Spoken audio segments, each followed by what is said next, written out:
미니멀리스트 생활의 가장 좋은 부분은 즉시 보상을 받는다는 점이다. 물건을 하나씩 버릴 때마다 당신의 짐이 곧장 가벼워진다.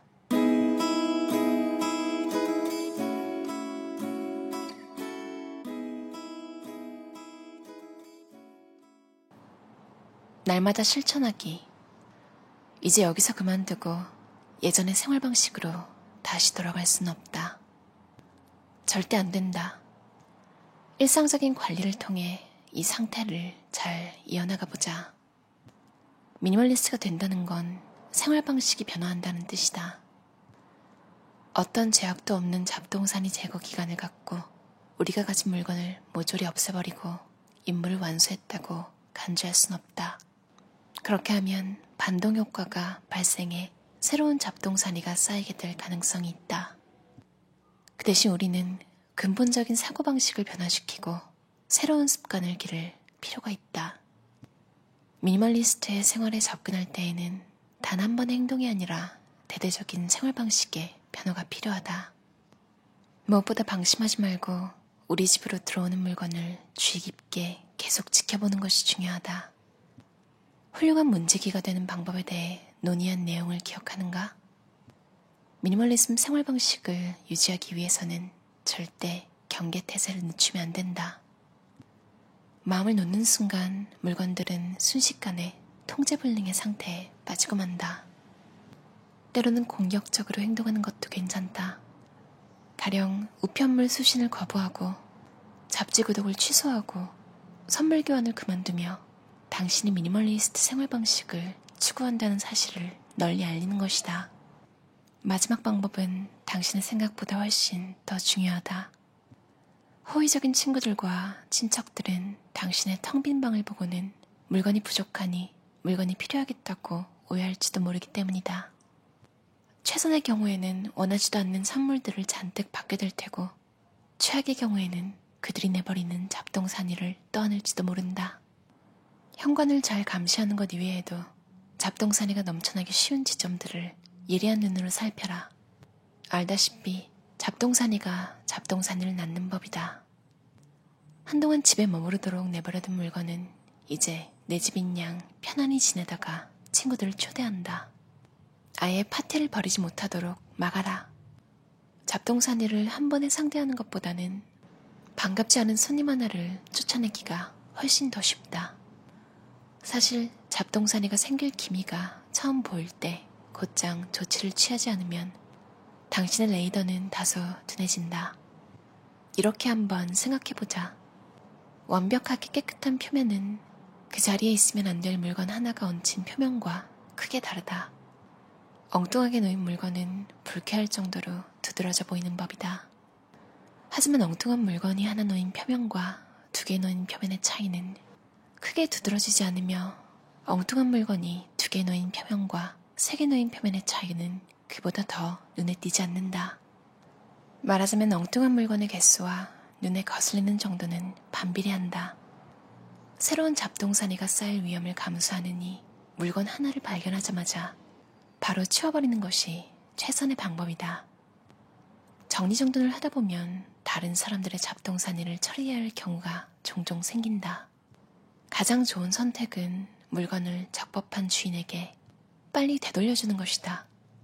여동생이 이사를 하느라 당신의 지하실에 넣어두고 아직 찾아가지 않은 물건이나 친구가 당신의 식탁에 놔두고 간 공예 작업처럼 함께 살지 않는 사람들의 물건이 있거든 당신이 얼른 전화를 걸거나 이메일을 보내 집안을 정리하는 중이라고 설명하면 그 사람들이 물건을 찾아갈 동기가 분명히 생길 것이다.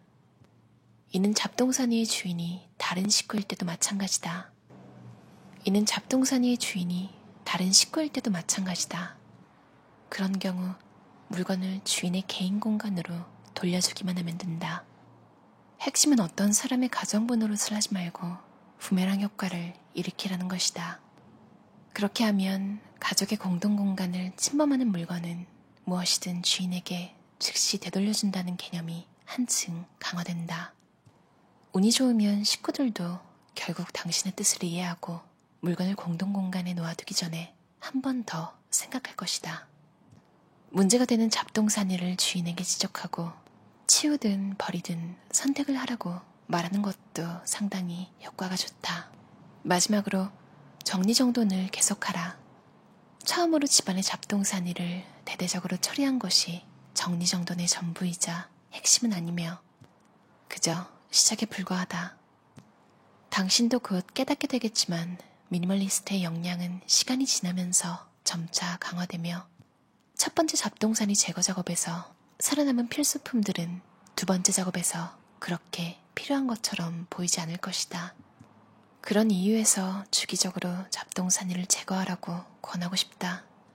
첫 번째 작업을 하고 나서 몇 주 혹은 몇 달 뒤에 집안을 한 번 더 살펴보라. 새로운 시각과 한층 노련한 관점으로 물건들을 검토할 수 있다. 그러는 사이에 당신은 미니멀리즘 생활 방식에 즐거움과 자유를 느끼게 될 테고 그 덕분에 의욕적이고 즐거운 마음으로 더 많은 물건들을 제거하게 된다. 잡동사니 제거 작업이 2번, 3번, 4번 혹은 10번이나 20번째에는 얼마나 더 쉬워지는지 깨닫고 깜짝 놀랄 것이다. 쓸모있는 물건들을 쓰레기장으로 보내지 않으려면 현관 옆 벽장 한쪽에 기부상자를 놓아두어라. 버리고 싶은 물건을 하나둘 보태다가 상자가 가득 차거든 자선단체에 기부하라. 그렇지 않으면 기간을 정해두고 잡동사니 제거 목표를 세워라. 이를테면 일주일에 10개 혹은 한 달에 100개를 없애는 것이다. 당신의 발전 상황을 파악하고 의욕과 동기를 유지하기 위해 버리는 물건들을 장부에 기록하라. 무엇보다 즐겁게 작업하는 것이 가장 중요하다. 미니멀리스트 생활의 가장 좋은 부분은 즉시 보상을 받는다는 점이다.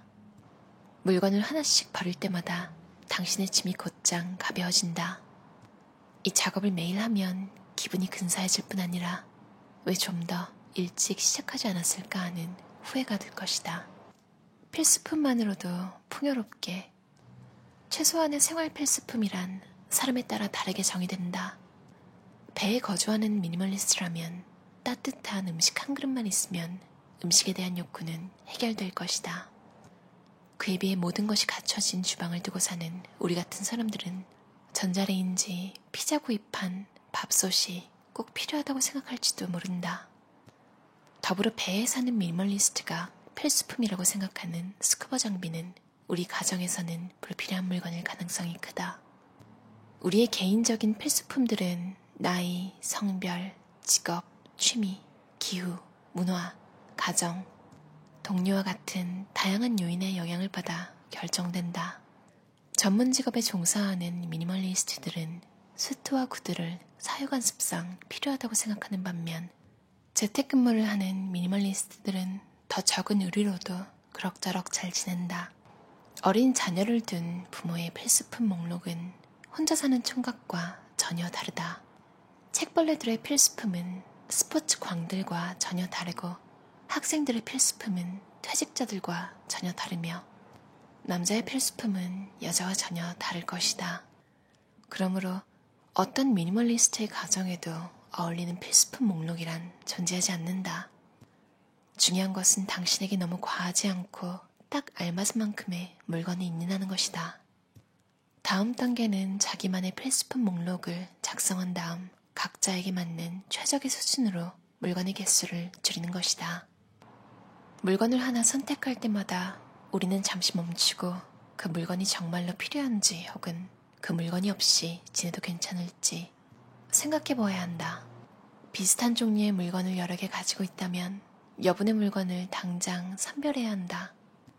사용하지 않는 물건을 한 상자 발견하거든 전부 다 내다 버릴지 진지하게 고민해야 한다. 커다랗고 평평한 냄비 하나만 있으면 그릇장에 가득 찬 수많은 기능성 조리도구와 같은 역할을 해낼 수 있다. 유행을 타지 않는 검은색 펌프스는 작업복과 정장에 두루 잘 어울리므로 신발장에서 2가지 기능을 거뜬히 해낸다.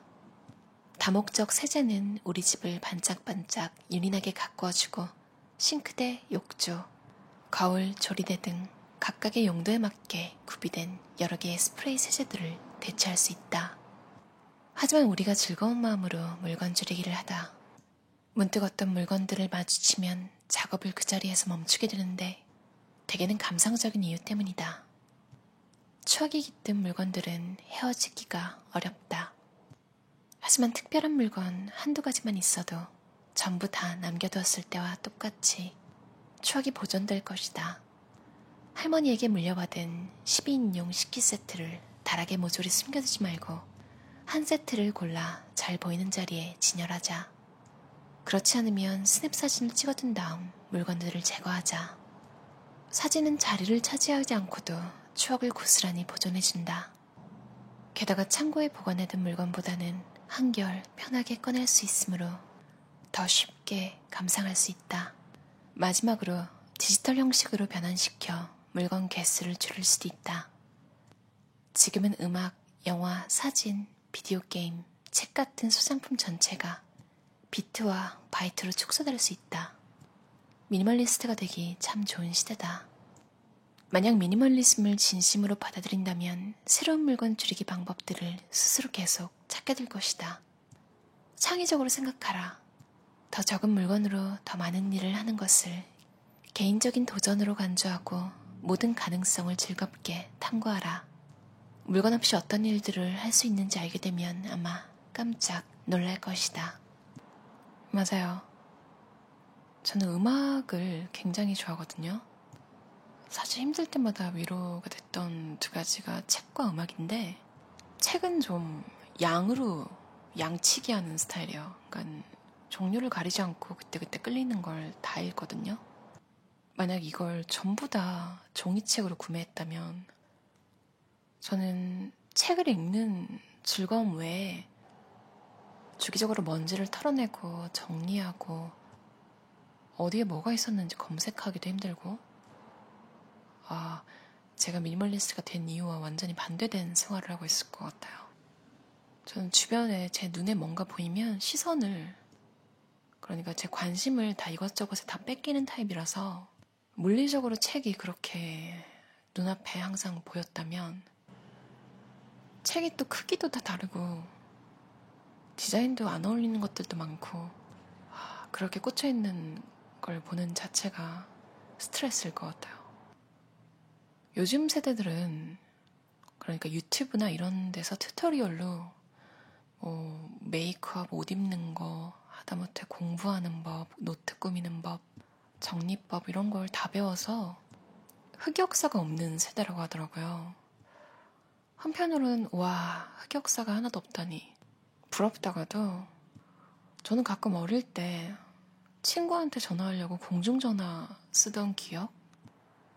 그런 좀 아날로그적인 기억이 좋게 남아있어서 그냥 좋게 생각하려고 해요. 참 이것저것 많이 겪고 자란 세대구나. 미니멀리스트가 되기 딱 좋은 시대라고는 하지만 반면에 또 선택권이 너무 많은 시대이기도 한 거예요. 뭔가 꾸준히 하는 게 진짜 힘든 것 같아요. 제가 샴푸바를 러쉬 걸로 정착을 했다가 시내에 요즘 안 나가가지고 그냥 근처 슈퍼마켓에서 투명한 비누가 세일을 하는 거예요. 피어스라는 호주 비누였는데요. 머리에 거품도 잘 나고 러쉬 샴푸바 가격에 비하면 진짜 말도 안 되게 저렴한 비누바 3개에 3,000원도 안 주고 샀거든요. 와, 그래서 야, 진짜 대박이다. 계속 써야지 했는데 며칠 쓰니까 머리가 좀 떡지는 느낌이라고 해야 되나요? 저는 용품의 개수를 줄이는 것에는 관심이 있지만 퀄리티라고 해야 되나 삶의 질을 낮출 생각은 없거든요. 머리를 떡져가지고 다니고 싶지 않은 거예요. 다시 러쉬로 돌아갈 것 같아요. 그러니까 자꾸 눈에 뭔가가 보이면 시도를 해보고 싶은 욕심이 자꾸 생겨요. 이것도 또 정답이 없잖아요. 발견할 수도 있고 아닐 수도 있는데 근데 솔직히 딱 확실한 건 시도하지 않으면 그 시도한 날들과 시도한 내 에너지는 아껴지는 건 확실하죠. 그러니까 어느 정도의 만족한 게 있으면 그냥 불만이 없는 이상 감당할 수 있는 정도의 불편함이면 그냥 안고 가는 것도 선택인 것 같아요. 프랜신 제이의 단순함의 즐거움에 나오는 날마다 실천하기와 필수품만으로도 풍요롭게 챕터였어요. 들어주셔서 감사합니다. 편안한 저녁 시간 보내세요.